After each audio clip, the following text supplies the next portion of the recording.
शिवसेनेची अंगीकृत संघटना असलेली शिवसेना बांधकाम कामगार सेना यांनी नेरळ परिसरात आपली फळी मजबूत केली आहे।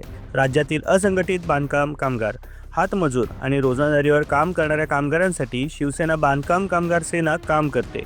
नेरळ परिसरात मोठ्या प्रमाणात गृहसंकुलं उभी राहत आहेत। इथे मोठ्या प्रमाणात असंघटित असलेल्या कामगारांच्या हक्कासाठी बांधकाम कामगार सेनेची फळी आम्ही मजबूत करत आहोत। त्यासाठी नवीन पदाधिकारी निवड केली असल्याचं कोकण प्रदेश प्रमुख सचिन इंगळे यांनी सांगितलं आहे। नेरळ येथे झालेल्या कार्यक्रमात आमदार महेंद्र थोरवे हे देखील उपस्थित होते। यावेळी रायगड जिल्हा उपाध्यक्षपदी मनीषा थोरात यांची नियुक्ती करण्यात आली, तर यासह इतर महिलांना देखील विविध पदांची जबाबदारी देण्यात आली आहे। तसेच शिवसेनेच्या मूळ संघटनेसाठी बांधकाम कामगार सेना महत्त्वाची भूमिका बजावत असल्याचं रायगड जिल्हाध्यक्ष शिल्पाताई जैन यांनी सांगितलं आहे।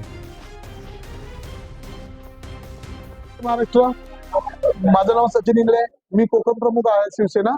आणि आमच्या बांधकाम कामगार सेना असेल जो शिवसेनेसाठी सतत आम्ही कुठेही इलेक्शन असो, राजकारण असो, आम्ही आमच्या बांधकाम कामगारांचं तिथे सर्व पाठिंबा आमच्या पक्षालाच असतो शिवसेना। आणि आज मी डॉक्टर शिल्पाताई ललित जैन, रायगड जिल्हा महिला अध्यक्ष आहे शिवसेना बांधकाम कामगार सेनाची। तर शिवसेना शाखेमध्ये आता मी इथे उभी राहिलेली आहे।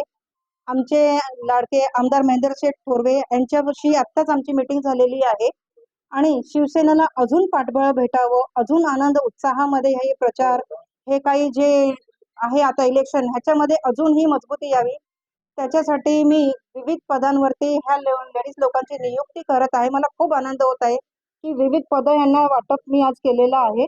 आमच्या बरोबर आमचे सचिनजी इंगळे कोकण प्रमुख आता इथे उपस्थित आहे आणि नियुक्ती बऱ्याचपैकी केलेल्या आहेत। मी रायगड जिल्हा अध्यक्ष आहे आणि मनीषाताई थोरात यांना मी उप रायगड जिल्हा अध्यक्षाचं पद दिलेलं आहे।